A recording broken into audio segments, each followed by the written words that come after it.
Life hasn't been kind to widowed rancher Cole Maddox. At 47, he's watching his Wyoming ranch slip away, haunted by debts and the grief of losing his wife. But when a mysterious fire claims the life of a rival landowner, Cole becomes the prime suspect. With no alibi and a history of disputes with the deceased, he faces a trial that could end with him behind bars. The small town has already convicted him in their minds. Then something extraordinary happens. During his arraignment, a young drifter named Lark Dawson bursts into the courtroom with an announcement that stuns everyone. She claims to be Cole's wife. It's a lie that will change both their lives forever. As Cole is released into her custody, a delicate dance begins between two strangers, bound by a desperate deception. What could make a 19-year-old risk everything to save a man she's never met? Before we jump back in, tell us where you're tuning in from. And if this story touches you, make sure you're subscribed, because tomorrow I've saved something extra special for you. The ranch deed lay open on Cole Maddox's kitchen table, yellow with age, and worn at the creases where it had been folded and unfolded countless times. 4 generations of Maddox signatures graced that paper, starting with his great-grandfather's. Careful script. Now, like everything else in his life, it was threatening to slip through his fingers. Dawn painted the Wyoming sky in watercolor strokes of pink and gold as Cole stood at his kitchen window, coffee cup warming his weathered hands. Sarah had always loved this time of day. 3 years since her passing, and he still caught himself turning to share the sunrise with her empty chair. The morning carried a hint of autumn, just enough to make the horses nickering in their stalls visible in puffs of breath. Cole pulled his worn denim jacket closer, checking his reflection in the window. The mirror above the sink had been covered since Sarah's funeral, an old tradition she'd insisted on keeping from her Polish grandmother. Lately, he'd found himself grateful for it. The window's reflection was kinder, softening the grey at his temples and the deepening lines around his eyes. His morning routine hadn't changed in 20 years. Check the horses, mend what needed mending, try to stretch the feed a little further than it should go. The bank statements piled unopened by the door could wait another hour. Out here, with his boots crunching across frost-tipped grass, he could almost pretend everything was still the way it had been. "Morning, old girl," he murmured to Sarah's mare, Juniper, who whickered softly at his approach. The mare's coat was starting to show her age, but her eyes were still bright as she nudged his pockets for treats. "Sorry, June. Treats are a luxury these days." The sound of an engine gunning too hard on the access road made both Cole and Juniper turn their heads. Frank Weber's new truck, all shiny paint and city polish, kicked up dust as it sped past the property line. The neighbor had been pushing hard to buy Cole out, making it clear that the Maddox Ranch was the only thing standing between him and his dreams of a luxury resort development. "Over my dead body," Cole muttered, an old rancher's oath that felt heavier these days.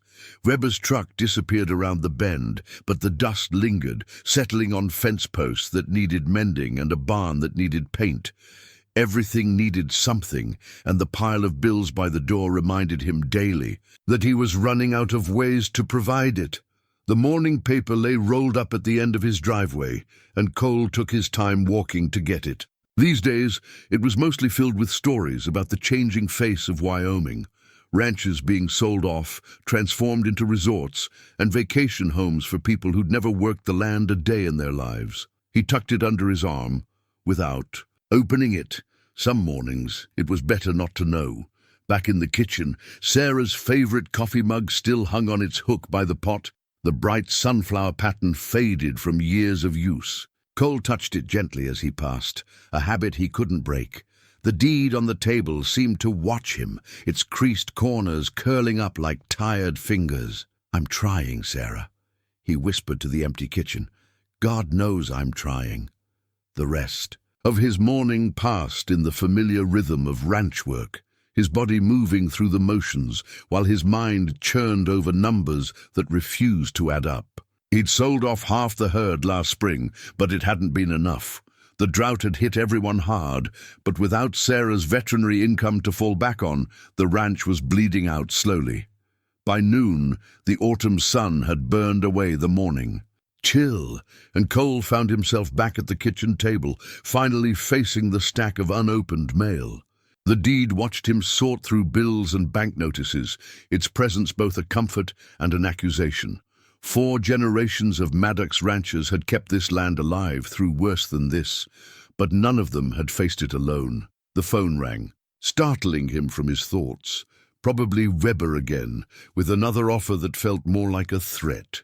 Cole let it ring, watching dust motes dance in the sunbeam that cut across his kitchen table, across the deed that tied him to this land as surely as any marriage vows. He didn't know it then, but it would be the last peaceful morning he'd have for a long time.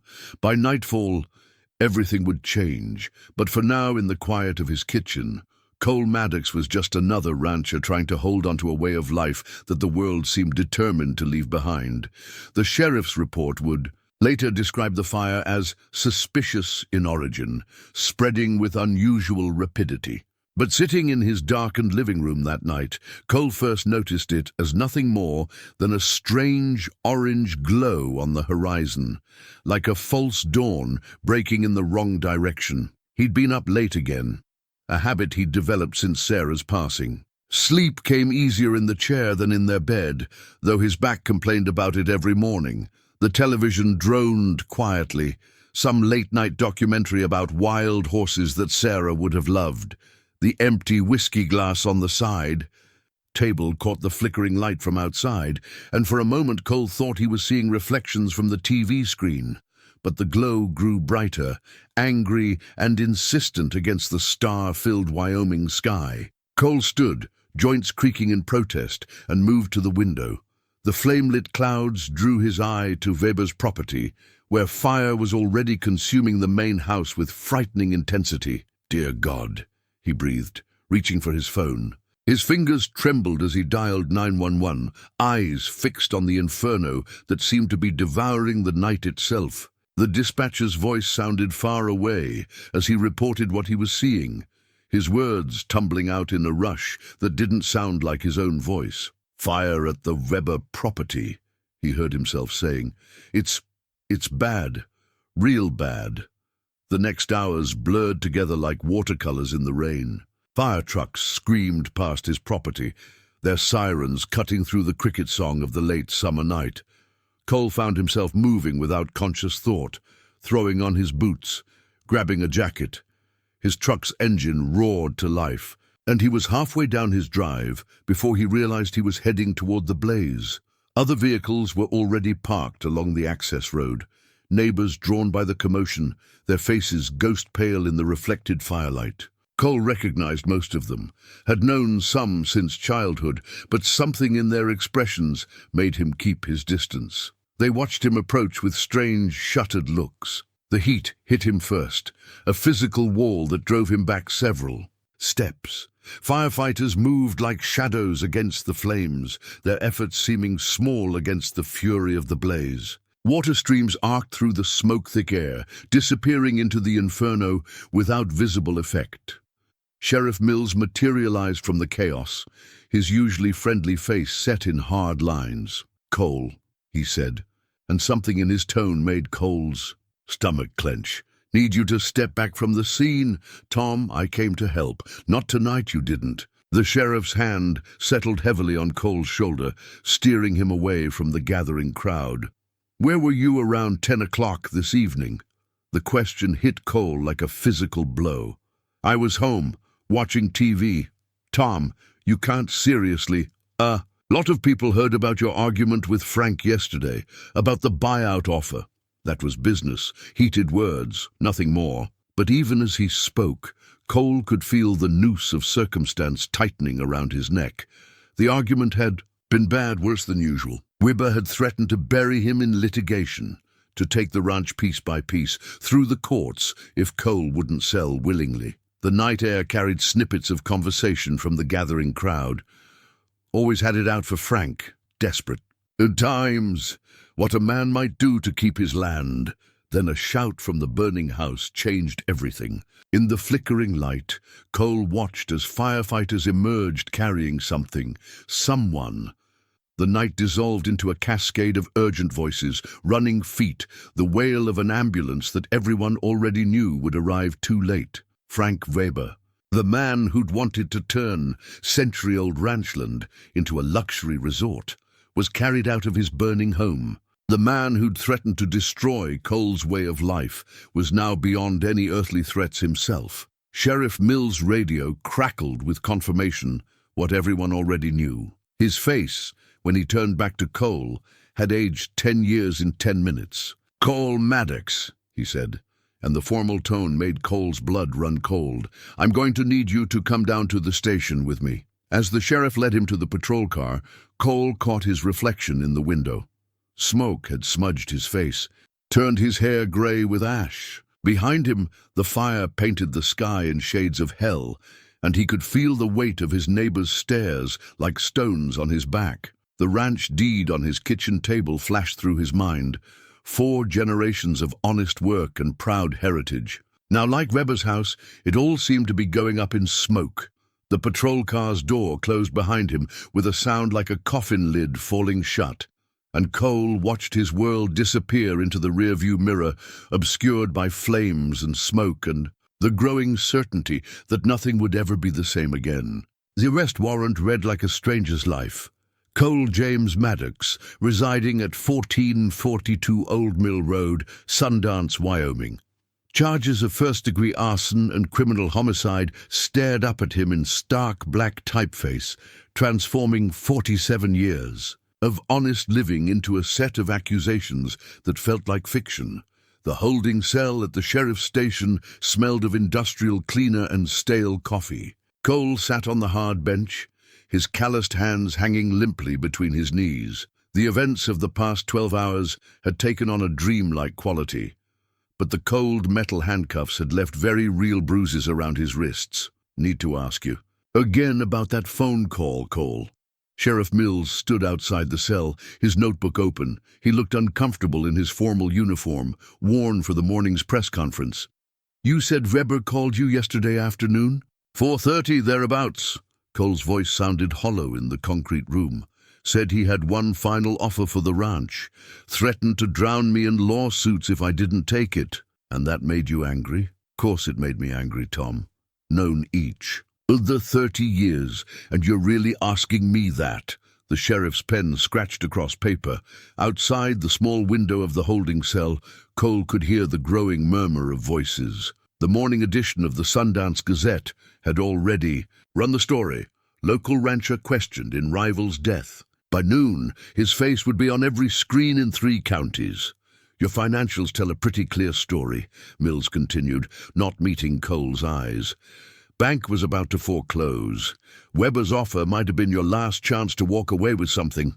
So, I burned him alive instead.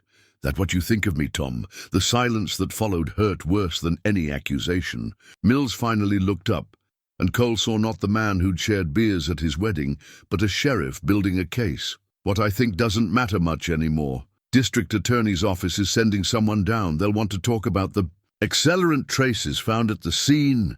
Cole's stomach lurched. "The what?" "Gas can in the brush about 50 yards from Weber's place. Fresh prints in the mud nearby.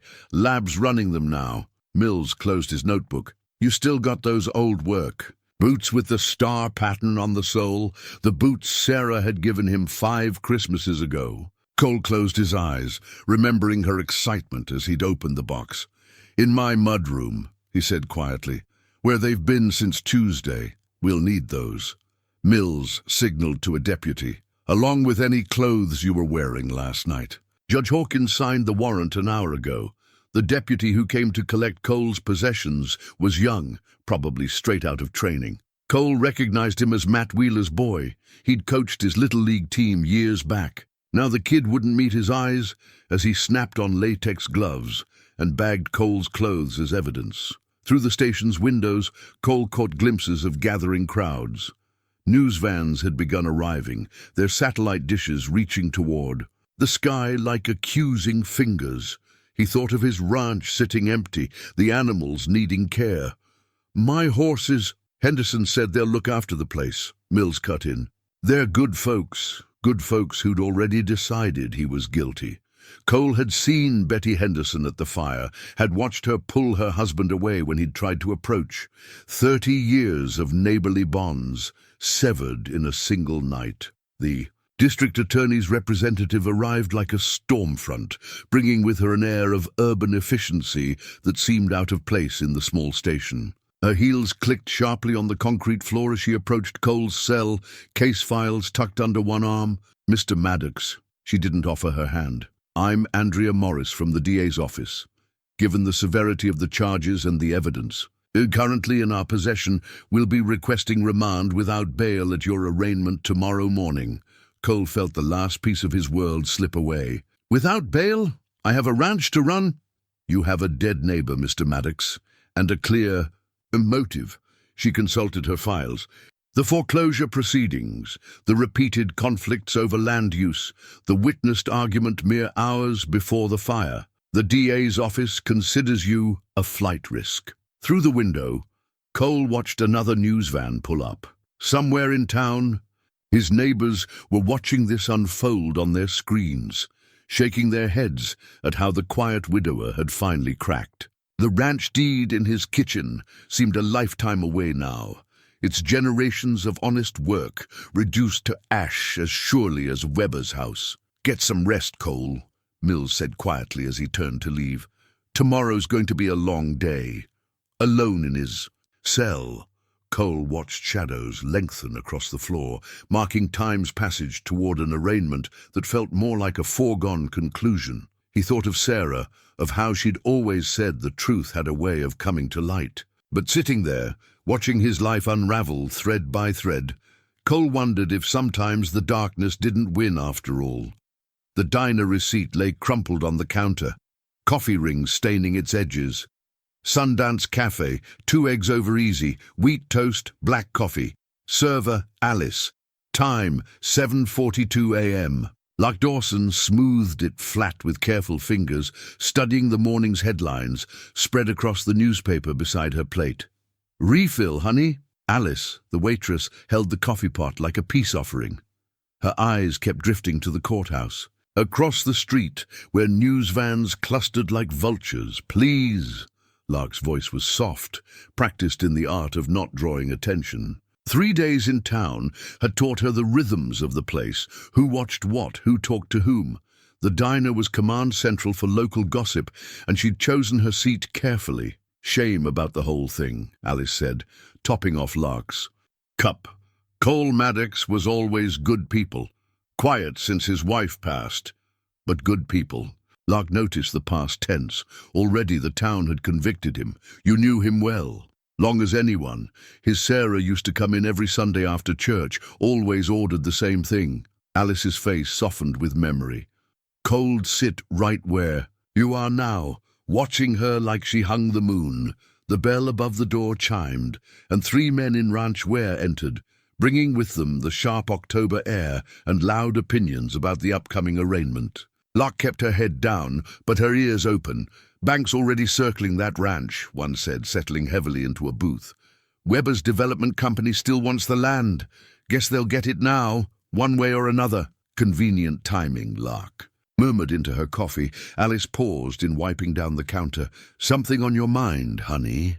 "Just thinking out loud." But Lark's mind was working, turning over details she'd gathered like pieces of a puzzle, the foreclosure notices she'd seen posted at the courthouse, the development plans filed 3 months ago when Weber's company had quietly bought up surrounding properties, the way the fire had started in 2 places at once, according to the morning paper, a detail buried on page 6. Through the diner's wide windows, she watched Cole Maddox being led from the police van into the courthouse. Even in handcuffs, he carried himself with a dignity that made something in her chest ache.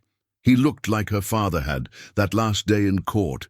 Same proud bearing, same bewildered hurt in his eyes, like he couldn't quite believe the world had turned on him so completely. "Time's about up," Alice said gently, sliding the check across the counter.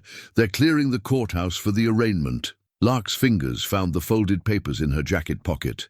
Documents she'd spent the night carefully preparing. The story they told was fiction, but the best lies were built on foundations of truth. She knew that better than most. "You heading over to watch?" Alice asked, making change from Lark's 20. "Something like that." Lark stood, leaving her coffee. Half finished. The courthouse steps were already crowded with reporters and locals, all hungry for the spectacle of a good man's fall.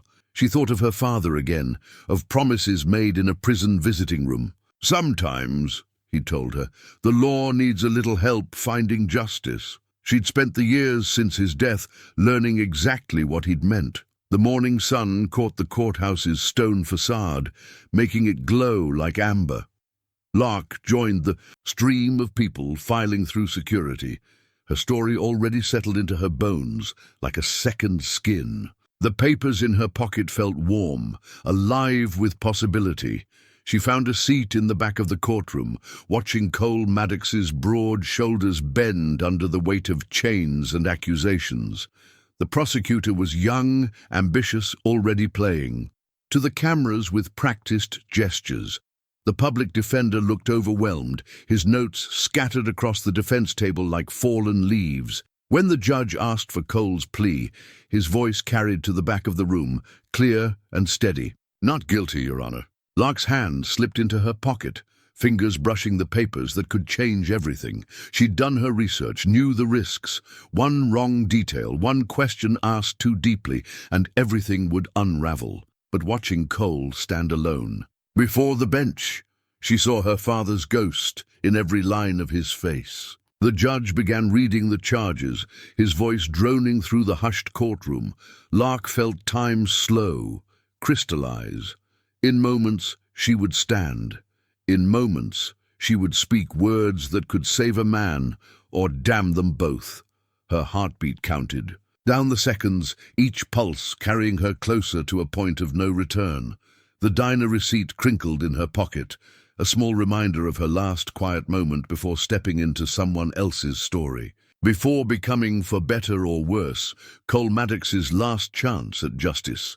The blank marriage license application felt heavy in Lark's pocket, its crisp edges softened by nervous fingers. She'd filled out everything but the dates and signatures, each line a careful thread in a web of necessary deception.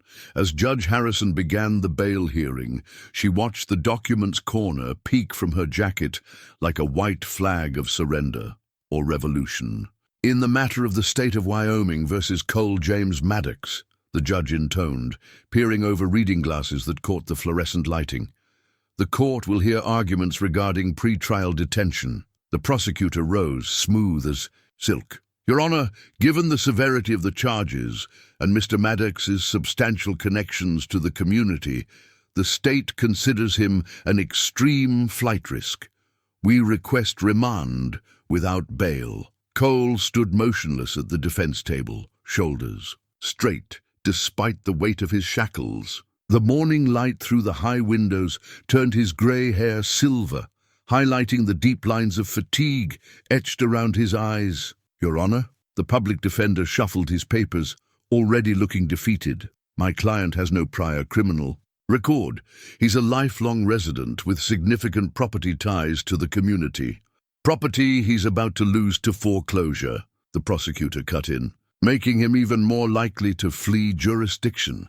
Lark's hand tightened around the papers in her pocket. 3 rows ahead, she saw Sheriff Mills shift uncomfortably in his seat. He'd known Cole for decades, had to testify against him anyway. The law was the law, but sometimes the law needed help seeing clearly. "Furthermore," the prosecutor continued, "the defendant has no family ties to the area since his wife's passing, no children, no siblings, nothing to keep him here except a failing ranch and mounting debt." The words hung in the air like smoke. Lark felt time slow, contract. Her heartbeat counted down the seconds. 3, 2, 1. That's not true. Her voice carried clear and strong through the courtroom, surprising even herself with its certainty. Heads turned, whispers rippled. She stood, papers clutched in steady hands. I'm his wife." The prosecutor froze mid-gesture. Cole's head snapped. Around, confusion and disbelief warring on his features, the judge's gavel cracked like summer thunder. "Young lady," Harrison warned, "this is a court of law, not a theater." "I have documentation, Your Honor." Lark moved forward, her boots silent on the worn carpet. The marriage license application rustled as she withdrew it. "We were married 3 months ago. Private ceremony. I've been away dealing with family matters in Idaho. I came as soon as I heard." The prosecutor's face flushed red. "Your Honor, this is clearly a fabrication. Let me see those papers." Judge Harrison's voice cut through the rising murmurs. Lark handed them to the bailiff, watching them make their journey to the bench. Her heart hammered against her ribs, but her face remained calm. She'd learned young that confidence sold a lie better than details.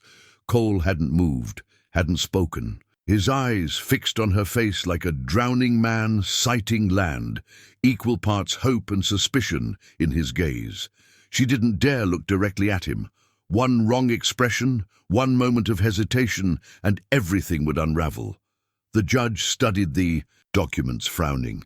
These appeared to be in order, though not yet filed with the county clerk. "We were waiting," Lark said softly, letting a hint of emotion color her voice. His wife, his first wife, it still felt too soon to make it public. "We wanted to be respectful." A fresh wave of whispers swept the gallery. Lark caught fragments.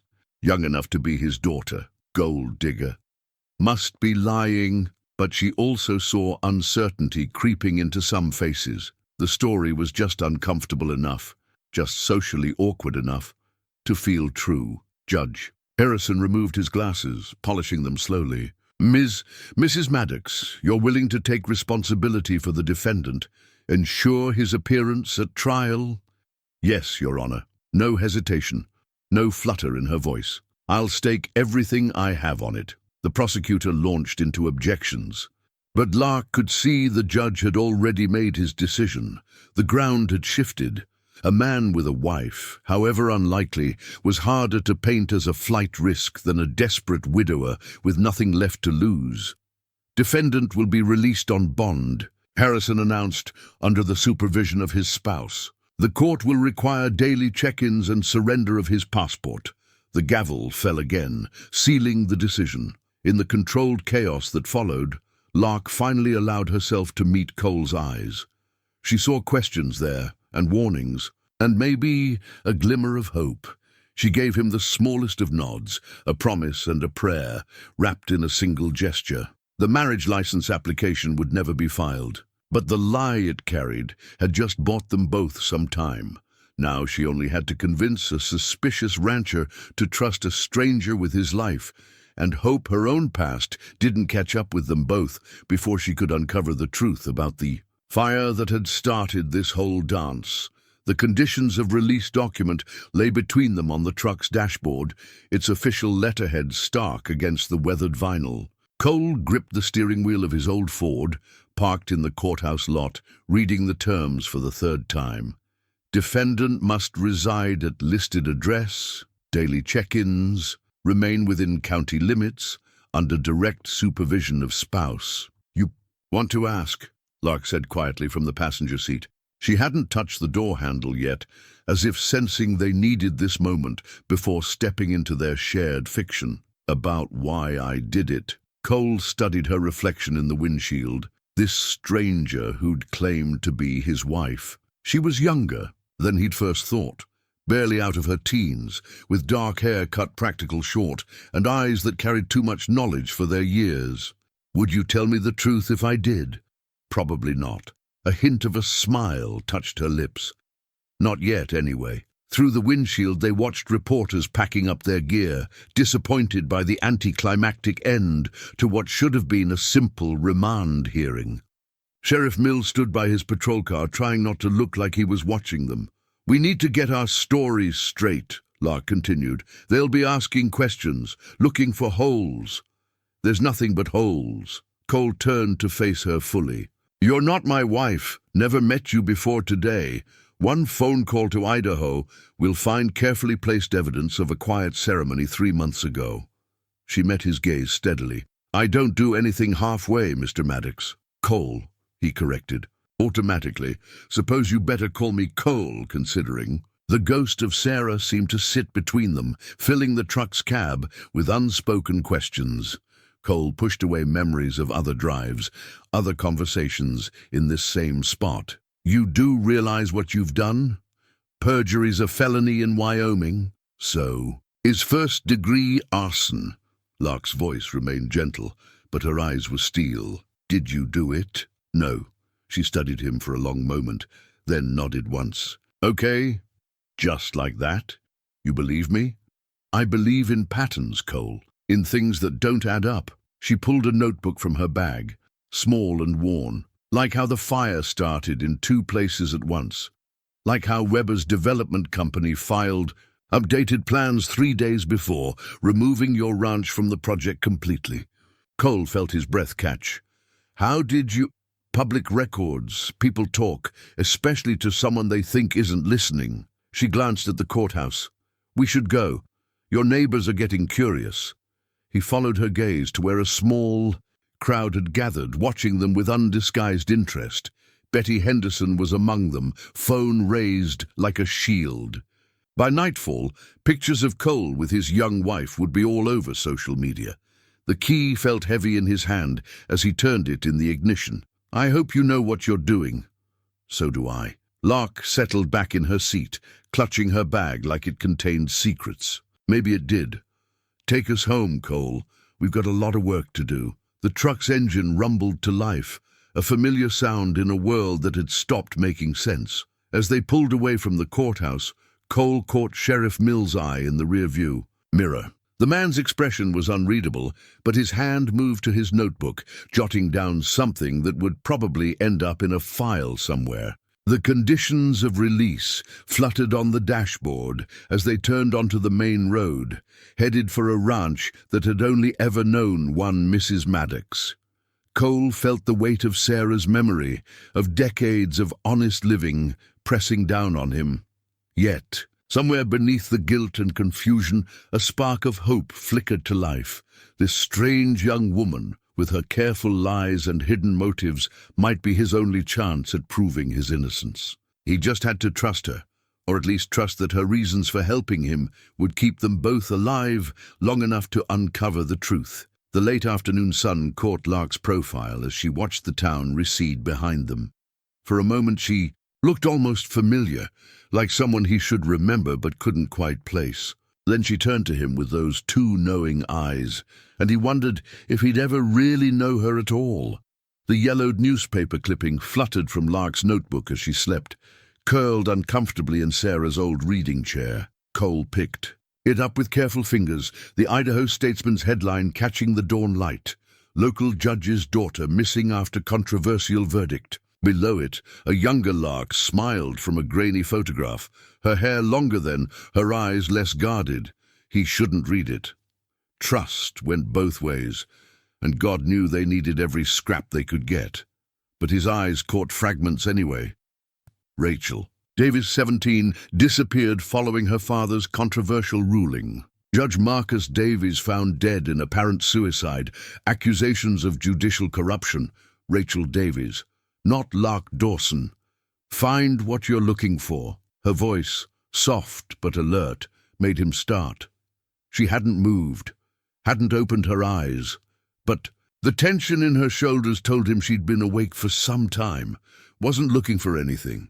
He set the clipping on the side table. Fell out of your notebook, like a lot of things, I expect. Now she did open her eyes, meeting his gaze with a directness that reminded him of Sarah. Going to call the sheriff? Cole settled into the chair opposite her, the same chair he'd been sitting in when he first spotted Weber's fire. Depends what else you're not telling me. The morning light painted stark shadows across Lark's, Rachel's face as she sat up. She reached for the clipping but didn't pick it up, just let her fingers rest against its edge. My father was a good man, an honest judge, until he wasn't. What changed? Someone made him choose between his integrity and his daughter's life. Her voice carried old pain, carefully contained. He chose me. Then he couldn't live with the choice. Outside, the ranch was coming alive with morning sounds, horses nickering for feed, ancient windmill creaking in the autumn breeze. Normal sounds that felt at odds with the weight of confession hanging in the air. Weber's development company, Lark continued, operates through a maze of shell corporations. One of them showed up in my father's case files. I've been tracking their operations ever since, watching for patterns. Cole leaned forward. You think they're connected? Weber's death and your father's case. I think nothing in their world happens by accident. She finally picked up the clipping, folded it with precise movements. The fire that killed Weber, it wasn't meant for him. The accelerant pattern, the timing, it was professional work, meant to look amateur, meant to frame you. The implications settled like stone in Cole's stomach. Why me? Because you wouldn't sell. Because your land connects two major parcels in their development plan. Because a convicted murderer can't own property from prison. Her eyes held his. Take your pick. A truck rumbled past on the access road.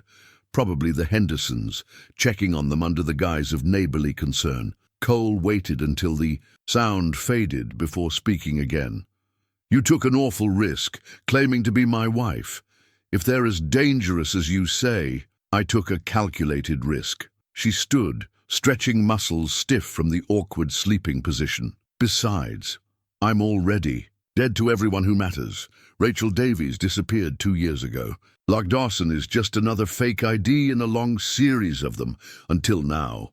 Cole gestured to the window, where another curious vehicle was slowing as it passed. Whole town's watching us. Photos, social media, you've made yourself visible. A smile touched her lips, sharp as a blade's edge. Maybe that's exactly what I needed. Cole studied her, this young woman with her dead father's case files and her carefully constructed lies. She'd thrown herself into his mess, or maybe he'd been drawn into hers. As the way they were tangled together now. We're going to need proof, he said finally. Real proof, not just theories and connections. Already working on it. She pulled her notebook close, flipping to a page dense with neat handwriting. But first, we need to convince this town that our marriage isn't just a convenient legal, a fiction. Betty Henderson's been parked at the end of the drive for 10 minutes, pretending to check her mail. Cole felt a flush creep up his neck. How do we do that? Well, Lark said, her tone shifting to something softer, more public, clearly meant to carry, first, husband, you're going to make us breakfast. Then we're going to walk out to check the horses together, looking appropriately newlywed despite our troubles. She smiled, and for a moment he could see why she'd survived so long on her own. And then we're going to start asking some very careful questions about the night of the fire. Through the window, Betty Henderson's car finally pulled away. But Cole knew the performance was just beginning. They were actors now, playing parts in a drama where missing a line could get them both killed. The fire inspector's report sat between them on the kitchen table, its clinical language at odds with the violence it described. Lark had somehow obtained a copy. Cole decided not to ask how, and now they studied it together over cooling coffee, reading between the lines of official jargon. Look here, Lark said, tapping a paragraph dense with technical terms. They found traces of thermite. It's not the kind of accelerant your average arsonist picks up at the hardware store. Thermite. Cole leaned closer, their shoulders almost touching. A calculated move as Betty Henderson was visible through the window, puttering suspiciously long with her garden beds despite the October chill. Burns hot enough to melt steel. Military grade. Lark's voice dropped lower. The report calls it unidentified chemical accelerant, but I've seen this pattern before. The real question is why use something so sophisticated, then leave obvious boot prints leading to your property? Cole sat. And back, processing. Through the window he watched Betty finally give up her gardening pretense and head inside. To make sure I'd be blamed, but why go to all that trouble? Why not just burn down my ranch instead? Because this wasn't just about you. Lark flipped through her notebook, cross-referencing dates. Weber was meeting someone that night. His cell records show a call at 9:47 p.m. just before the fire. Number traces back to a burner phone. How did you get his phone records? A ghost of a smile touched her lips. Better not to ask. She paused, head tilting. Someone's coming! The crunch of tires on gravel preceded a sharp knock. Sheriff Mills stood on their porch, looking uncomfortable in the early morning light. Cole opened the door, conscious of Lark quickly tucking the report out of sight. "Tom!" Cole kept his voice neutral. "Kind of early for a check-in. Not official business." Mills glanced past him to where Lark sat at the kitchen table, the picture of domestic tranquility in one of Sarah's old sweaters. "Got something you might want to see?" He handed Cole a manila envelope, worn at the edges. "Found this in Weber's old case files. Thought it was odd he had a whole folder on your ranch, dating back 3 years before he ever made an offer." Cole felt Lark move to his side, playing her role of concerned wife perfectly. The envelope contained survey maps, property assessments, and something that made his blood run cold. Detailed plans for rerouting the creek that fed his pastures, dated months before the first drought hit. "They engineered your water problems," Lark said softly. "Made sure you'd be desperate when they came with their offer." Mills shifted his weight, badge catching the morning sun. "I'm not supposed to be here. Not supposed to be showing you this. But I've known you 30 years, Cole. Something about this whole thing hasn't sat right from the start. Why show us now?" Lark's question carried an edge beneath its gentle tone. "Because someone broke into the evidence locker last night. Files gone, including the original fire inspector's report. Got a call this morning that the lab testing the boot prints had a convenient power failure. Lost all their samples." Mills looked troubled. "Way this is going might not be much of a case left by trial time. Isn't that good news?" Cole asked, but he already knew the answer. "Not if someone's cleaning house." Mills straightened, official manner returning. "Just wanted you to know. Whatever's going on, it's bigger than a ranch dispute." After he left, Cole and Lark stood in the kitchen, morning light painting patterns. Across the scattered papers, the fire inspector's report seemed to mock them from its hiding place. "He's right," Lark said finally. "They're tying up loose ends. Weber must have gotten cold feet, threatened to talk. About what? That's what we need to find out." She gathered the papers with quick, efficient movements. The company's local office closes for lunch at noon. Secretary leaves her computer logged in while she goes to the diner across the street. Every day, like clockwork. Cole felt his chest would tighten. "You want to break in broad daylight?" "No," she said, eyes glinting. "I want us to walk in through the front door, like a concerned couple asking about property values. While you keep the receptionist busy, I'll see what interesting files might be lying around on that computer." It was madness. The kind of madness that could get them both arrested. Or worse, if Mills was right about people cleaning house. But looking at the survey maps, the carefully planned destruction of his livelihood, Cole felt something harden inside him. "Better fix your lipstick, Mrs. Maddox," he said, surprising them both with a hint of his old humor. "If we're playing newlyweds house hunting, you'll want to look the part." Lark's answering smile held equal parts approval and warning.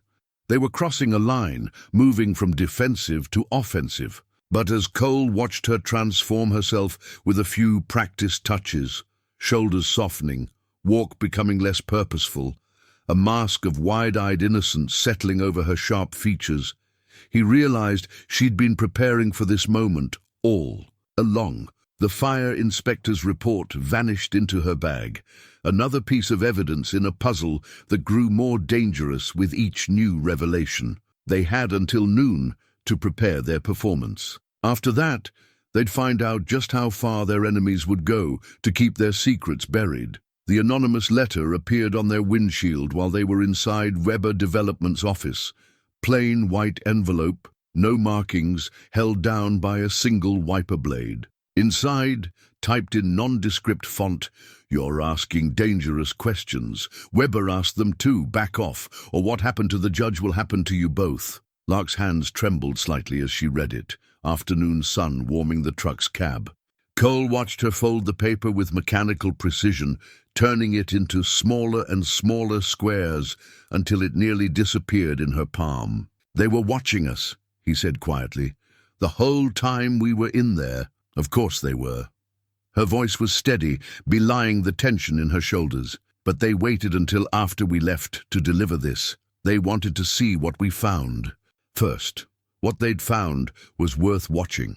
While Cole had charmed the receptionist with questions about property values and local schools, playing the besotted new husband showing his young wife potential homes, Lark had moved through the office like a ghost. Her phone, held casually as she admired architectural details, had captured images of documents left carelessly on desks.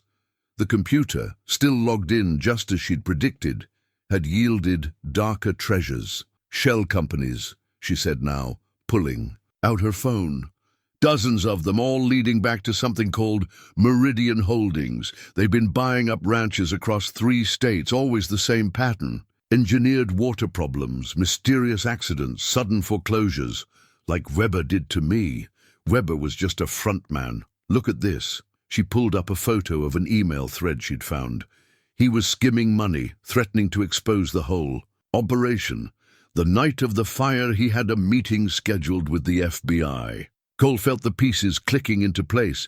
That's why they needed him dead, and why they needed someone else to take the blame. A struggling rancher with a history of conflicts with the victim. Perfect patsy. Lark's fingers drummed against her thigh, a nervous tell he was learning to recognize.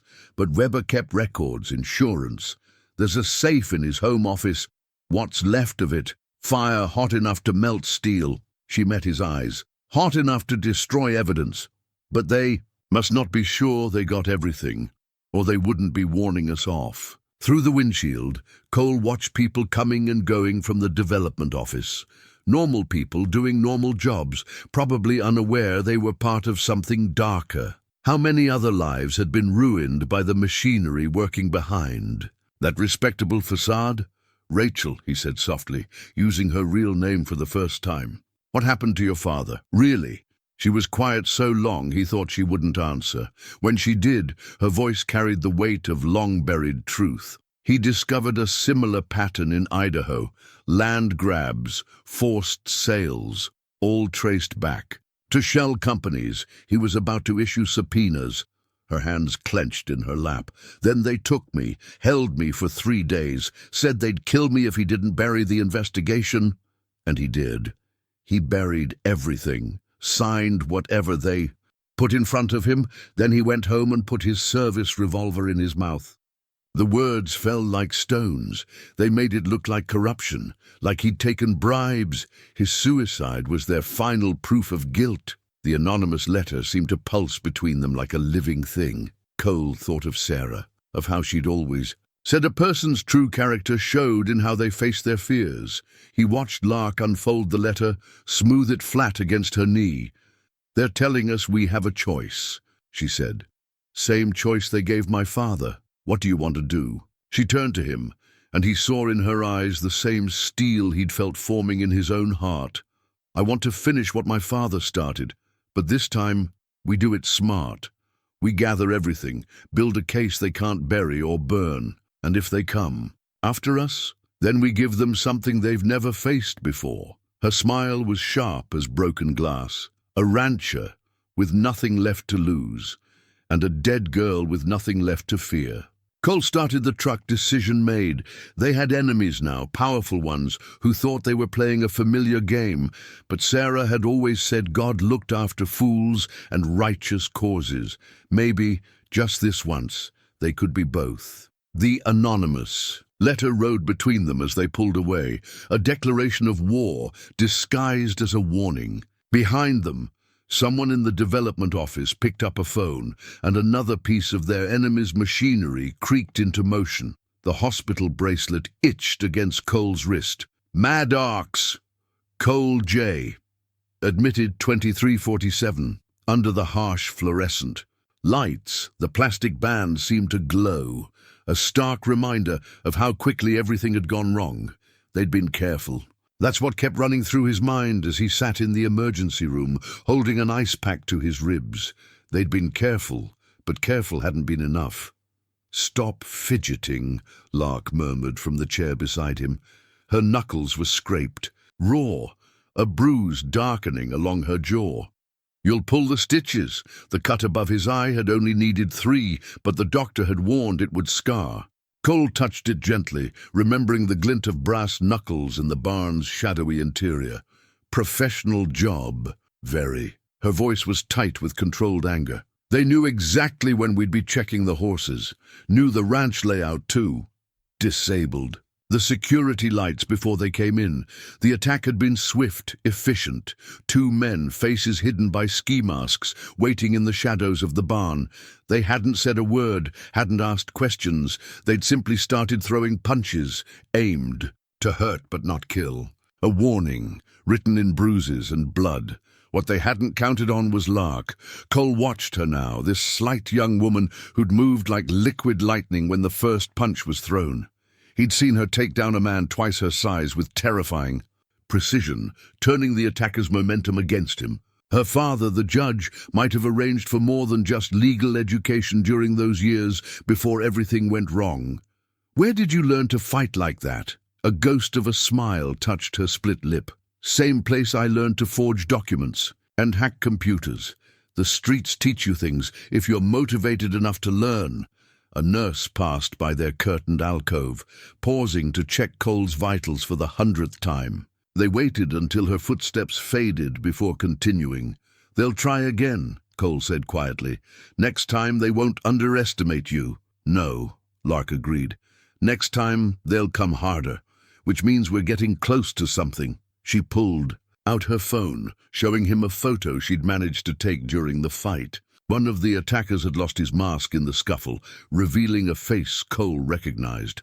That's Weber's old foreman, Marcus Tucker, who supposedly quit and moved to Arizona 3 months ago. Lark's fingers flew over her phone's screen. But his bank records show regular deposits from a familiar shell company.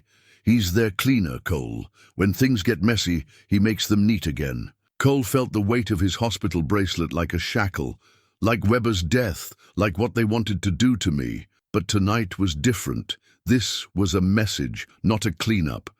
She leaned closer, voice dropping. They wanted us scared, wanted us to back off. Which means whatever's in Weber's safe is worth protecting.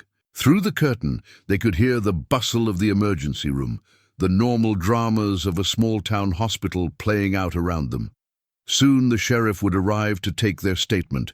Another attack on a man accused of murder, another layer of suspicion to navigate. We can't go back to the ranch, Cole said. Not tonight. Already handled. Called in an anonymous tip about suspicious activity near the property. Sheriff's deputies will be watching the place all night. That, sharp smile again, despite her split lip.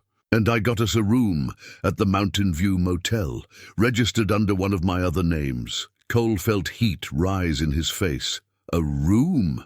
We're supposed to be married, remember? Besides, her expression softened slightly. You probably have a concussion. Someone needs to wake you every few hours. He studied her in the unforgiving hospital light, this young woman who fought like a professional, planned like a strategist, and carried enough ghosts in her eyes to fill a graveyard. She'd saved his life tonight, and not just with her combat skills. If she hadn't been there, if she hadn't arranged their cover story and planned their next move even while their attackers were still picking themselves up off the barn floor. Thank you, he said quietly, for staying, for fighting. Well, she touched her bruised jaw carefully. You're my husband, aren't you? For better or worse. The words were light, almost playful, but something deeper moved beneath them. They'd crossed another line tonight, moved from allies to something more complicated. Trust born in violence, cemented by shared pain and purpose. The hospital bracelet caught the light as Cole reached for her hand, surprising them both. She let him take it, her calloused fingers wrapping around his with careful strength. They sat like that, silent and connected, waiting for the sheriff and whatever would come next. Outside their curtained sanctuary, the world was shifting. Enemies were regrouping, and tomorrow would bring new dangers. But for now, in the quiet space between one breath and the next, they were simply 2 people holding on against the dark. The land development plans covered the motel room's small table.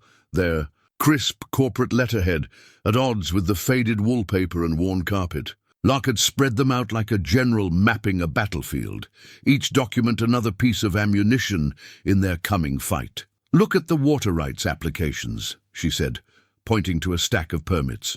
"They didn't just target your ranch. They've been redirecting water from every property they want to acquire.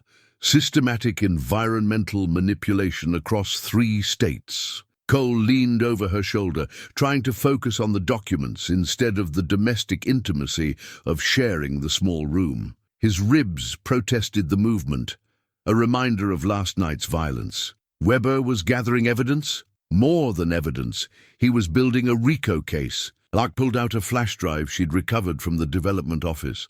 These files show money transfers through at least 30 shell companies, land theft, environmental crimes, bribes to local officials, all leading back to Meridian Holdings.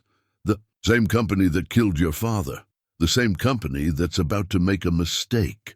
Her voice carried that edge he was learning to recognize, the one that meant she was seeing patterns others would miss. They're desperate to find whatever Weber hid in that safe, which means we have leverage.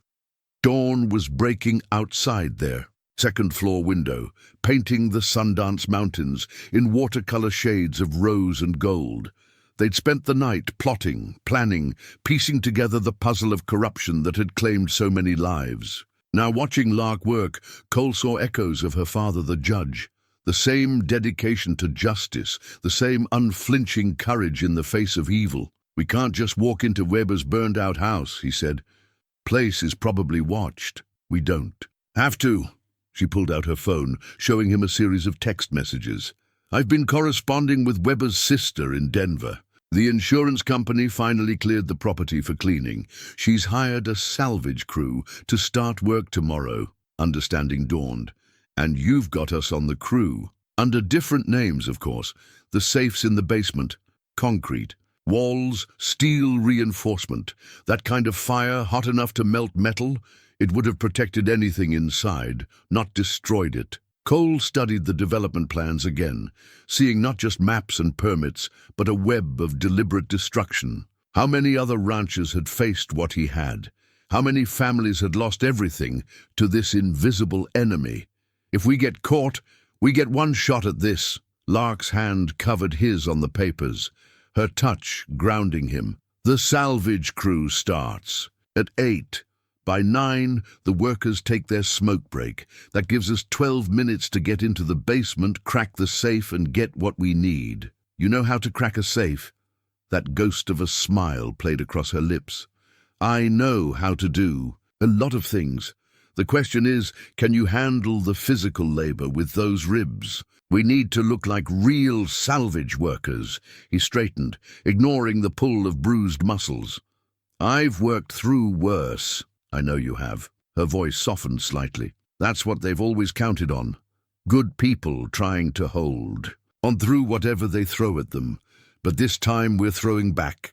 They spent the next hour going over the plans. Lark had thought of everything. Work clothes appropriately stained with dirt and sweat, tools that would pass inspection, even the right kind of cheap coffee in disposable cups. Their cover identities were detailed enough to withstand casual scrutiny. Carl and Jenny Morris, married 3 years, working salvage jobs across the Mountain West. "Your wedding ring," Cole said suddenly. "Real salvage workers doing manual labor. You'll need one that looks worn." Lark went still for a moment, then reached into her bag. She pulled out a simple gold band on a chain, Sarah's ring, which Cole had kept in his bedside drawer. He'd wondered why she'd grabbed it during their hasty exit from the ranch. "I thought we might need it," she said quietly. Is it okay?" Cole looked at the ring, catching the morning light. The ring he'd placed on Sarah's finger 20 years ago, now being repurposed for their desperate gambit. Sarah would have understood, he thought. Might even have approved of this fierce young woman using it to fight for justice. "It's okay," he said, and was surprised to find he meant it. "Let me." His fingers trembled slightly as he took the chain, unthreaded the ring. Lark's hand was steady as he slipped the band onto her finger, both of them pretending not to notice how perfectly it fit. "There," she said softly. Now we look the part. The land development plans rustled in the morning. Breeze from the open window, pages of corruption and greed spread out before them. But Cole found himself looking at Sarah's ring on Lark's hand, thinking about real marriages and false ones, about the strange ways fate drew people together in common cause. Tomorrow they would step into the lion's den, armed with nothing but courage and careful plans. But today, in this shabby motel room with its faded wallpaper and morning light, they were building something true out of necessary lies. Cole only hoped they'd live long enough to see it through. The voice recording crackled through Lark's phone. Weber's final words preserved in digital clarity. "If you're hearing this, I'm already dead. The evidence in this safe will prove everything: the water rights manipulation, the shell companies, the bribes. Meridian Holdings isn't just stealing land, they're destroying lives, and now they want me to help them destroy Cole Maddox." Cole heard these words through his earpiece as he hauled debris from Weber's ruined study, playing the role of salvage worker with aching authenticity. His ribs protested each movement, but the pain helped him focus. Around him, the real salvage. Crew worked methodically, unaware that their two newest members were anything but ordinary laborers. 8 minutes, Lark's voice came through the earpiece, disguised by the dust mask she wore. She was working near the basement entrance, timing the crew's movements. Tucker's car just pulled up outside. Cole's hands tightened on his work gloves. Marcus Tucker, Weber's former foreman, the man who'd tried to beat them into silence 2 nights ago, was now watching the salvage operation. Watching them, though he didn't know it yet. 7 minutes. "To break," Lark continued. "Stay casual." The basement beckoned through its charred doorway, relatively untouched by the fire that had consumed the upper floors. Down there, behind a false wall Weber had mentioned in his recording, waited the safe and whatever evidence it contained. Evidence worth killing for. Tucker's voice carried from outside, speaking to the crew boss. Cole kept his head down, letting his cap shadow his face. The bruises from their last encounter were hidden under 2 days' growth of beard, but there was no point taking chances. Smoke break. The crew boss's call came right on schedule. The other workers began filing out, sharing cigarettes and complaints. About the work, Cole made a show of stretching his back, catching Lark's subtle nod. Going to check the electrical panel, she called to no one in particular, her voice pitched higher than normal, carrying just a hint of Texas drawl. "Need to make sure it's safe before we hit the lower level." Cole waited 30 seconds, then headed for the basement stairs. Every step felt like walking on glass, knowing Tucker was somewhere above them, knowing how quickly everything could go wrong. The basement air was thick with moisture and ash. Lark was already at the false wall, tools moving with practiced efficiency. 5 minutes, she whispered. "Recording gave us the combination, but this mechanism's fire damaged. Might have to do it by feel." Cole positioned himself near the stairs, ostensibly checking support beams, but really listening for movement above. The crew's muffled voices carried through the ceiling, along with Tucker's heavier footsteps. Come on," Lark muttered, fingers working the dial with delicate precision. Each click seemed thunderous in the basement's close air. Footsteps on the stairs. "Company," Cole breathed into his mic. Tucker's voice reached them before he did. "Hey, Morris, boss wants—" He froze on the bottom step, recognition flooding his face. Cole saw the moment Tucker's hand moved toward his jacket, saw Lark still focused on the safe, too far to help. Cole moved without thinking, closing the distance before Tucker could reach whatever weapon he carried. They crashed into the base of the stairs, the impact sending fresh waves of pain through Cole's injured ribs. Tucker was younger, trained for violence, but Cole had the desperate strength of a man with everything to lose. They grappled in the dim light, neither able to risk noise that would draw attention. Tucker's fingers clawed for Cole's eyes, but years of ranch work had made Cole's hands strong. He caught Tucker's wrist, twisted, felt something give. "Got it!" Lark's triumphant whisper carried across the basement. Tucker bucked beneath Cole, trying to shout. Cole drove his elbow into the man's solar plexus, forcing the air from his lungs. Behind him, he heard the safe door open, heard Lark's quick intake of breath, files, photos, and she went silent. "Cole, there's a gun." "Little late for that," he managed through gritted teeth, struggling to keep Tucker pinned. "No, I mean it's Weber's gun, with prints on it. They staged his suicide, but he left proof. Evidence of—" A noise from above cut her off. Crews coming back. Time crystallized into choices. Cole met Tucker's eyes, saw the calculation there, the recognition that everything was falling apart. "Helper's entrance," Cole said to Lark. "Through the coal chute. Go. Not without—" "Go!" He heard her quick footsteps, the sound of evidence being stowed in her work vest. Tucker chose that moment to drive his knee up, catching Cole in his injured ribs. Pain exploded through his chest, but he held on, buying seconds with agony. The coal chute scraped open, then closed. Voices approached from above. Only then did Cole release his hold, stumbling back from Tucker just as work boots appeared on the stairs. "Everything okay down there?" the crew boss called. Tucker rose slowly, straightening his clothes, death in his eyes. "Just checking the support beams with Morris here," he said smoothly. "Looks like we might have some structural issues to deal with." Cole met Tucker's gaze, saw the promise of violence there, but he also saw fear. Whatever Lark had found in that safe had scared Tucker badly enough to make him cautious, even now. "Might want to call in some experts," Cole agreed, his voice steady, despite the fire in his ribs. "Never know what kind of secrets these old houses hide." Above them, the salvage crew resumed work, unaware of the battle that had played out in their midst. But the war was far from over. Somewhere in the October sunshine, Lark was running with evidence that could bring down an empire. All Cole had to do was walk out of this basement alive to help her use it. The confession letter trembled in Lark's hands as she read it aloud in Sheriff Mills's office. "I, Frank Weber, being of sound mind, hereby confess to my role in the systematic theft and destruction of agricultural properties across Wyoming, Montana, and Idaho." Her voice caught on the next words.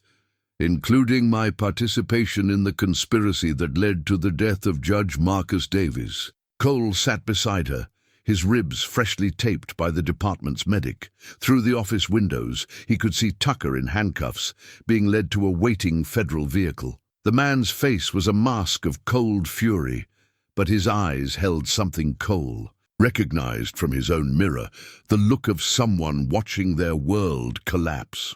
Weber was going to expose everything, Lark continued reading, but he wanted to save himself first. This letter, the financial records, the documented bribes, it was all his insurance policy.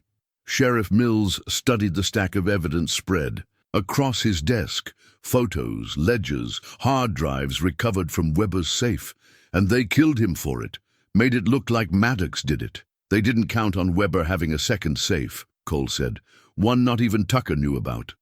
Behind them, the office television played silent footage of FBI agents raiding Meridian Holdings' regional office. Lark's careful organization of Weber's evidence had given federal prosecutors everything they needed for warrants. The dominoes were falling, one after another. Judge Davies' death hit Weber hard, Lark said quietly, smoothing the confession letter with careful fingers. He'd been the one to suggest using me as leverage. When my father killed himself, something in Weber broke. He spent the next 2 years gathering evidence, preparing for the day he could make it right. Cole watched her face as she read her father's name again. The bruise along her jaw was darkening, but her eyes were clear, focused. She'd fought her way through grief and shadows to reach this moment. They both had. "What I can't figure," Mills said, "is how you knew, Rachel. How you traced it all back to here." Lark's head snapped up at her real name. Mills raised a calming hand. "FBI briefed me an hour ago about everything. Your father's case, your disappearance, all of it. You've been hunting them a long time. They left patterns," she said after a moment. "Shell companies, water rights manipulation, sudden accidents, always the same playbook." When I saw what was happening to Cole's ranch, I knew I'd found them again. And the marriage thing. Mills's voice carried a hint of his old humor.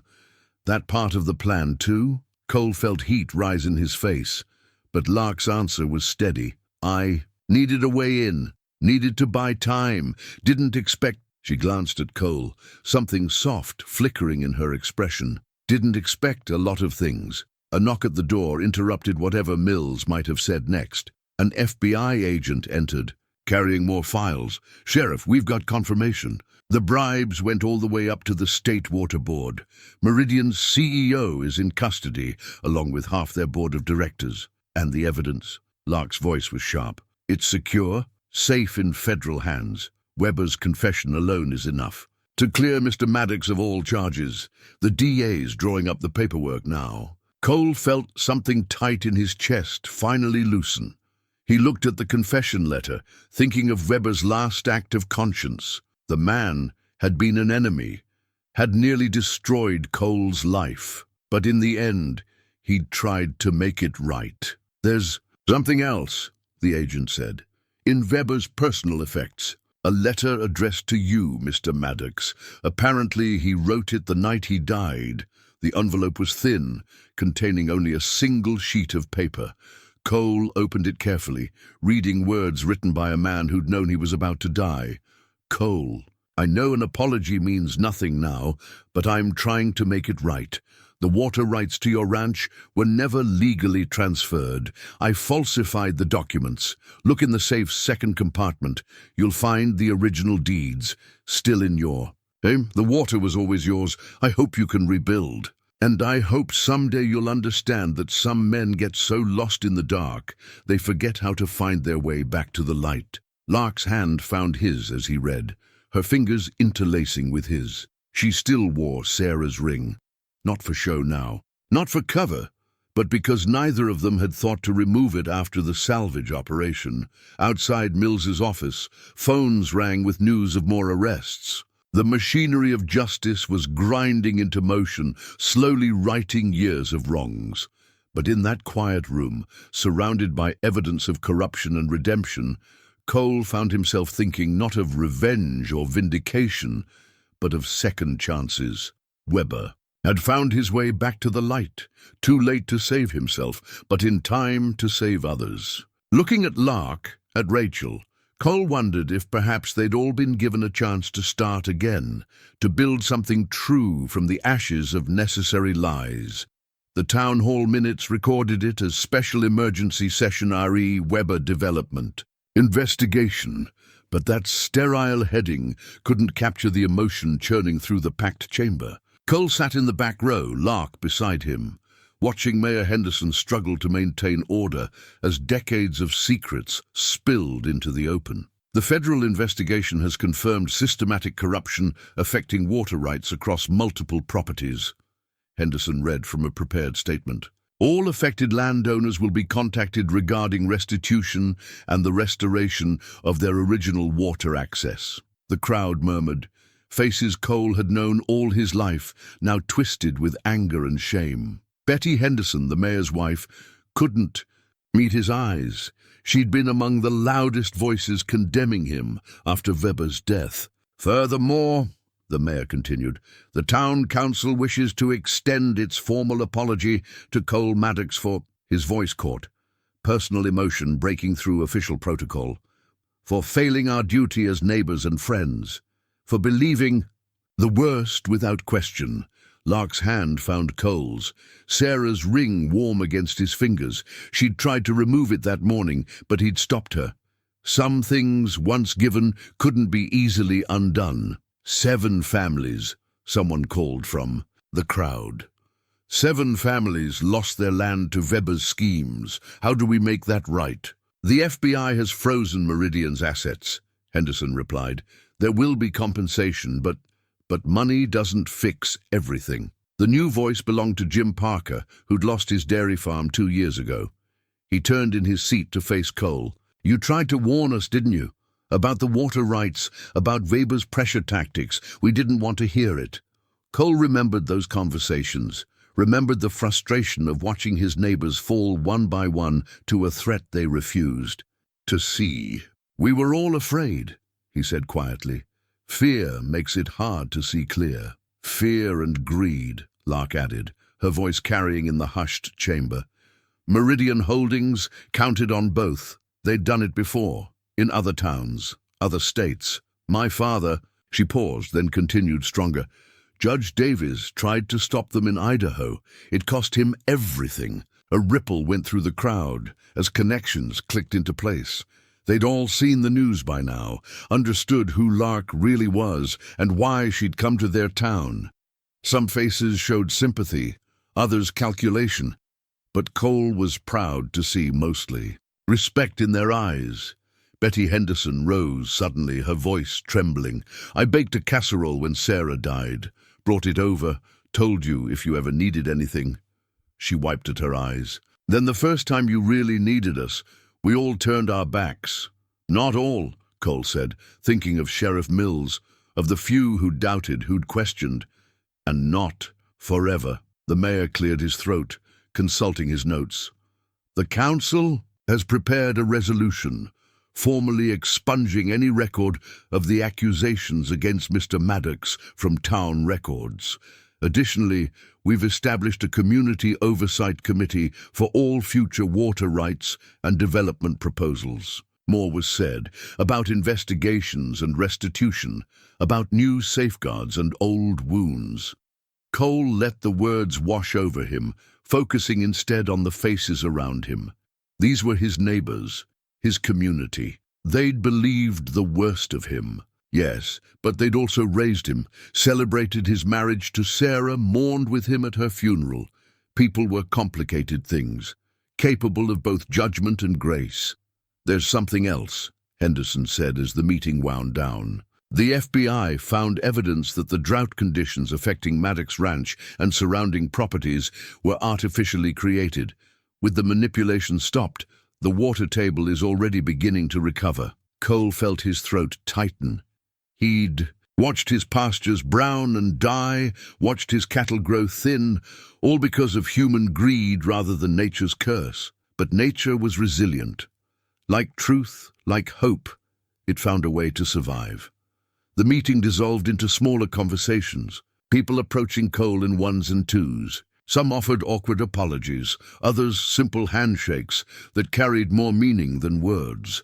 Through it all, Lark stayed beside him, her presence both anchor and shield. "Ready to go home?"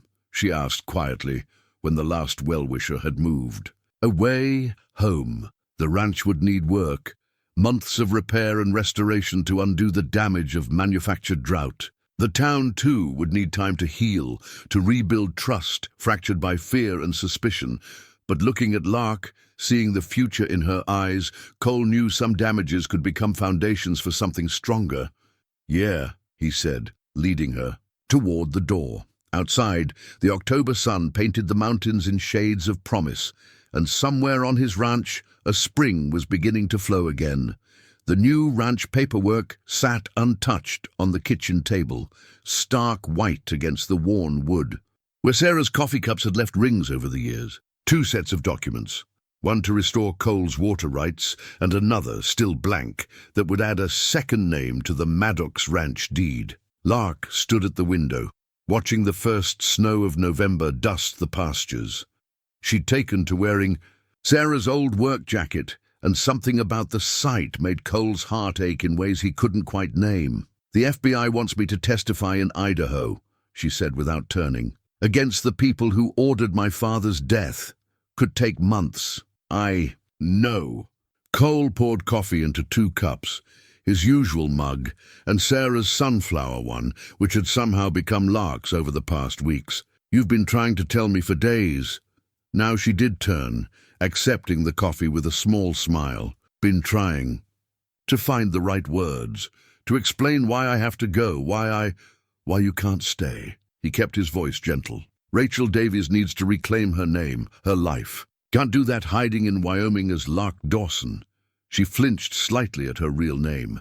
The marriage deception, the false identity, the FBI's buried it all. "Part of the deal for my testimony," Her fingers traced the rim of Sarah's mug. No one would ever know it happened, but we would. The morning light caught Sarah's ring, still on Lark's finger. Neither of them had mentioned it since the day at Weber's house, letting it become part of their careful dance around truth and pretense. "I'm not Sarah," Lark said suddenly, fiercely. "I won't ever be Sarah, and whatever this is between us, it started with a lie." "Did it?" Cole moved closer, close enough to see the uncertainty in her eyes. "Or did it start with you choosing to help a stranger? With you fighting for justice, when everyone else had given up?" She set the coffee down, hands trembling slightly. "I told myself it was just about finding my father's killers, about finally bringing them down." Her voice dropped. "Didn't expect to find a home in the middle of it all." Cole looked around the kitchen, at the dishes they'd washed together, the chair where she'd fallen asleep, reading case files, the window where they'd watched the water return to his streams. She'd filled the spaces Sarah's death had left empty, not by replacing those memories, but by creating new ones alongside them. "The ranch needs work," he said carefully. "Lots of repairs, new equipment. Could use a partner with a head for numbers and a talent for seeing through lies. Cole, take the time you need," he continued. "Go to Idaho. Testify. Find justice for your father. The paperwork will be here when you're done." He touched the blank partnership deed.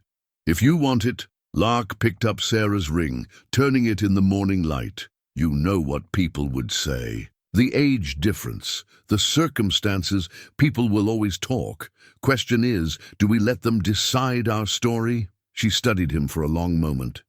This young woman who'd crashed into his life with a desperate lie and stayed to fight for truth, who'd known exactly what Sarah's ring would mean when she put it on, and who'd worn it like a promise ever since. "I need to do this right," she said finally. "Need to face my past. Become Rachel Davies again before I can be—" She paused, letting possibility hang in the air. "Before you can be whoever you choose to be," Cole finished. "I understand that better than most." She slipped the ring off slowly, held it out to him. But when he took it, she didn't let go immediately, their fingers touching over this small circle of gold that had witnessed so many kinds of love. "Keep it safe for me." Her voice wavered slightly. "Just keep it safe until I come back." Cole felt hope unfurl in his chest, warm as morning sun on winter frost. "How about we both keep things safe for each other? You guard our future, I'll guard our home." Lark, Rachel, smiled then, real and bright and full of promise. She reached for the partnership paperwork with her free hand, wrote one word in clear script at the bottom: "Soon." Outside, snow continued to fall on healing pastures, on streams running clear and true again. Inside, two people who'd found each other through necessary lies held onto a moment of perfect honesty, letting it light the way forward through whatever shadows lay ahead. The partnership agreement arrived by certified mail 6 months later, bearing Rachel Davies's clear signature at the bottom. Cole traced the letters with weathered fingers, remembering a different name written in the same careful hand. Spring sunlight streamed through the kitchen window, catching the envelope's Idaho postmark and the official court seal, marking the end of her testimony. "All partners share equal responsibility for business decisions and daily operations," the document stated, "including but not limited to land management, water rights administration, and future development of Maddox Ranch. Properties." His phone buzzed with a text. "Finished packing. On the road by noon. See you tomorrow?" Cole smiled at the question mark, so characteristic of the woman he'd known as Lark, always giving him space to choose, to decide. But some choices had been made long ago in moments of crisis and quiet truth. "Ranch will be ready," he typed back. "Drive safe." The last half year had transformed both their lives. Rachel's testimony had helped convict 12 Meridian Holdings executives, including the men who'd ordered her father's death. The restitution money had allowed Cole to modernize the ranch's irrigation systems, repair fences, and rebuild his herd. But the biggest changes weren't visible on any balance sheet. They'd talked nearly every night about the trial, about the ranch, about their fears and hopes, and the complicated path that had brought them together. She'd kept him updated on every court proceeding. He'd sent her photos of recovering pastures and new calves. Somewhere along the way, their necessary lie had bloomed into something real, nurtured by distance and honesty and shared purpose. A truck pulled into the drive, Sheriff Mills right on time for their weekly coffee. These visits had become a tradition during Rachel's absence, a reminder that some friendships grow stronger after being tested. "Got the partnership papers, I see," Mills said, accepting a steaming mug. "Town's been buzzing about it all week. Quite a few betting pools on whether she'll actually come back." "People still talking?" Cole asked, though he knew the answer. Small town. They'll always talk. Mills settled into his usual chair. But differently now. More folks wondering if they might have been wrong about other things too. About age differences, and quick judgments, and what makes a marriage real. Cole thought of Sarah's ring, safely stored in his bedside drawer. Not hidden, not forgotten, but waiting for the right moment. Real isn't always what it looks like from the outside. No, Mills agreed softly. Sometimes it's about who stands beside you when the whole world's against you, who fights for truth when lies would be easier. Through the window, they could see the ranch coming alive with spring. The pastures had recovered fully, green and lush, where manufactured drought had once burned them brown. The old windmill turned lazily in the morning breeze, pumping clean water from restored aquifers. "Rachel's different from Sarah," Cole said, testing the words. "Not better or worse, just different. But they'd have liked each other, I think. Both of them saw things other people missed. Both of them saw you," Mills added. "The real you, not just what others assumed." He set his empty cup down. "Speaking of seeing things, Betty Henderson's planning a welcome home dinner. Says it's time the town did right by both of you." Cole smiled at the thought of Betty, who'd become one of their strongest supporters after the truth came out. Rachel might need some time to adjust first. Being back here, being herself instead of Lark. Being your wife for real instead of pretend. Mills's eyes twinkled. "That what the empty ring box on your counter's about?" Heat crept up Cole's neck. "Thought I'd ask proper this time. Do things in the right order." "Sometimes the right order isn't what people expect." Mills stood, touching the partnership agreement gently. "Sometimes it's about finding your own way to the truth." After the sheriff left, Cole spent the morning preparing the ranch for Rachel's return. He moved her books, accumulated during her brief stay and shipped back gradually, onto the shelves he'd built beside Sarah's collection. The kitchen still held traces of both women. Sarah's favorite recipes boxed beside Rachel's legal volumes, past and present finding ways to coexist. The partnership agreement would make them legally equal in the ranch's operation, but Cole knew it represented something larger. This land had seen 4 generations of Maddox stewardship, had weathered drought and disaster and betrayal. Now it would witness something new, a partnership born from crisis, shaped by justice, and transformed by love that had grown real in its own unexpected way. His phone buzzed again. Made good time. Crossing into Wyoming now. Strange to think. Last time I did this, I was coming to save you. Cole thought of all the ways they'd saved each other, all the truths they'd discovered beneath necessary lies. He typed back, "This time you're coming home." The morning sun caught the partnership agreement's raised seal, making it glow like a promise. Tomorrow would bring new challenges, new chapters in their shared story. But today, Cole simply watched. Spring settled over his healing land and waited for the sound of familiar tires on the drive, bringing Rachel Davies home to the future they'd build together. The family photo sat in pride of place on the mantel. Cole and Rachel on their winter wedding day, snow falling soft around them on the ranch's front porch. Sarah's ring caught the tike light on Rachel's finger, while behind them the restored windmill turned against a sky full of promise. Betty Henderson had taken the picture 6 months after Rachel's return, capturing the moment they'd made official what had been true for so long. 1 year to the day after Weber's death, Cole stood at the kitchen window, watching his wife work. With a new foal in the spring sunshine, Rachel moved with the same precise grace she'd shown that day in the courtroom, the same quiet confidence that had helped her face down corporate giants and win justice for her father. "Stop hovering and come help," she called without looking up. "This little one's got your stubborn streak," Cole smiled, pulling on his boots. Some things hadn't changed. She still knew when he was watching, still read him like one of her legal briefs. But other things were different in all the best ways. The foal danced away from Rachel's gentle hands, all legs and attitude.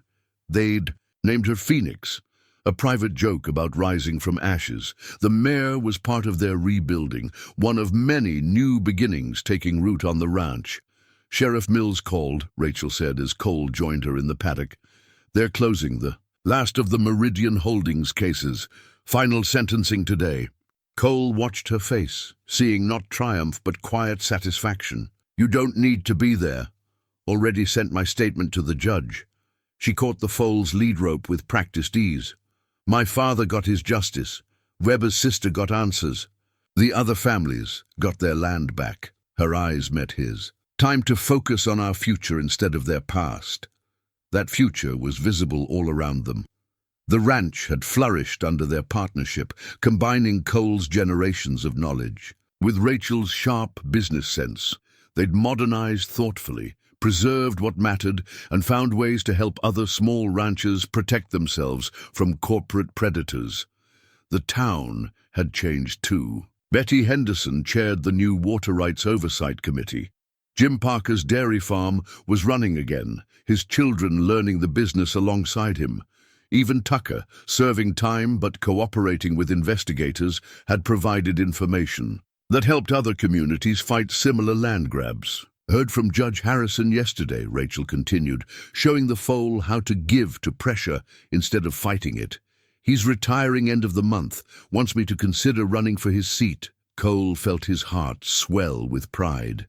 Rachel Davies, daughter of a judge destroyed by corruption, rising to take the bench herself. "You'd be good at it, seeing through lies, fighting for truth. Been doing that since the day I met you. Since before that." She smiled, remembering, "Though I never expected my biggest case would start with pretending to be someone's wife. Worked out all right in the end?" "Better than all right." She released the foal, watching it prance back to its mother. Then she turned to him, serious suddenly. "I've been thinking about names." Cole's hands stilled on the fence rail. "Names? For the ranch. When I become a judge, might be good to have something that represents both of us, both our stories." He studied her face in the spring light. This woman who'd crashed into his life with a desperate lie and stayed to build something true, who'd helped him honor Sarah's memory while creating space for new joy, who'd taught him that love could be both fierce and tender, both old and new. "What did you have in mind?" "Phoenix Ridge Ranch," she said softly, "because sometimes the most honest things rise from necessary lies." Cole felt the rightness of it settle in his chest. Behind them, the old windmill creaked gently, pumping clean water through restored aquifers. Above them, the Wyoming sky stretched endless and blue, promising fair weather and fresh possibilities. He pulled Rachel close, breathing in the scent of hay and horses and home. On the mantel inside, their wedding photo caught the morning light, while Sarah's recipe box shared shelf space with Rachel's law books. The past and present woven together, making something stronger than either alone. "Phoenix Ridge," he agreed. "New name, same heart." Rachel leaned into him, her head fitting perfectly against his shoulder.